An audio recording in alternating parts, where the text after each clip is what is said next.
बांग्लादेशर नागरिक मोहम्मद बाबू खान आज देशांतर हेब 14 वर्ष बालेश्वर जिला कारागार रे सजा कटाइबा परे बांग्लादेश पठाजिब।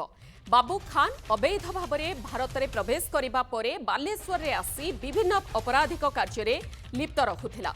बाबू नारे बालेश्वर टाउन बस्ता सदर इंडस्ट्रियल रेमुणा थाना रे 9टी मामला रहिथिला।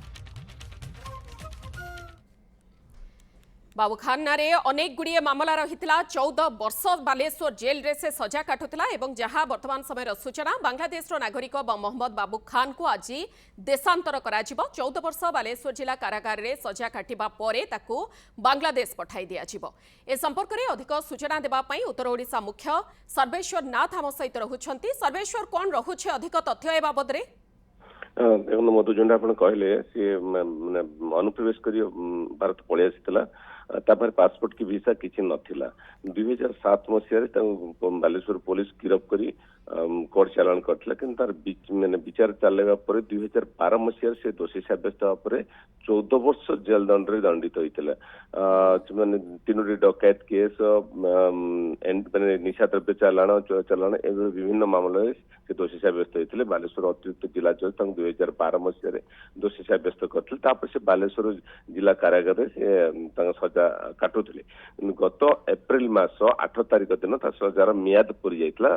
जेल बाहर थे। जेल बाहर पर बालेश्वर पुलिस गोटे डिटेंशन सेंटर रे रखी सर्ट डिटेंशन सेंटर रे तापर नागरिकत्व को से वेरीफाई कर जाइतिला। बांग्लादेश रे भारत अवस्थापित राष्ट्रदूत पाखु पठा जाइतिला। जो क्राइटेरिया थाए ट्रांजिट एग्जिट से सब क्राइटेरिया फुलफिल होगा पर गतकाली स्थिर है बांग्लादेश को पठाई दिया। गतकाली विलंबित रात्रि से ऑलरेडी बालेश्वर माने बाहरी जाइछन्ती। वर्तमान on the way to Bangladesh border आज से Baleswar escort team Baleswar police escort team जाई बांग्लादेश बॉर्डर रे हस्तांतर कर दियो बांग्लादेश को। पूर्व बांग्लादेश सहित जो नेशनलिटी वेरिफिकेशन ऑलरेडी सरी जाइछि।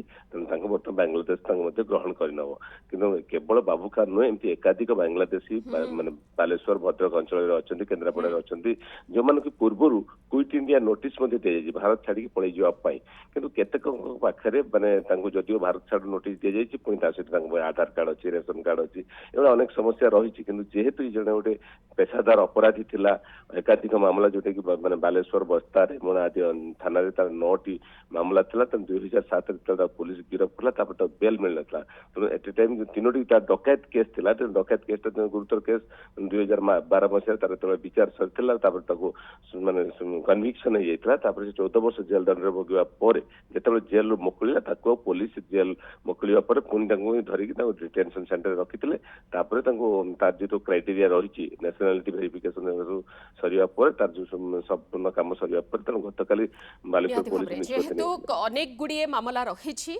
बेआईन भाव ओडिशा रे रही आसुथिले एवं 14 वर्ष बालेश्वर जेल रे आपराधिक कार्यकलाप रे लिप्त थिबा हेतु रही आसुथिला। वर्तमान जेल रु बाहरिबा परे ताकू देशांतर कराजिबो।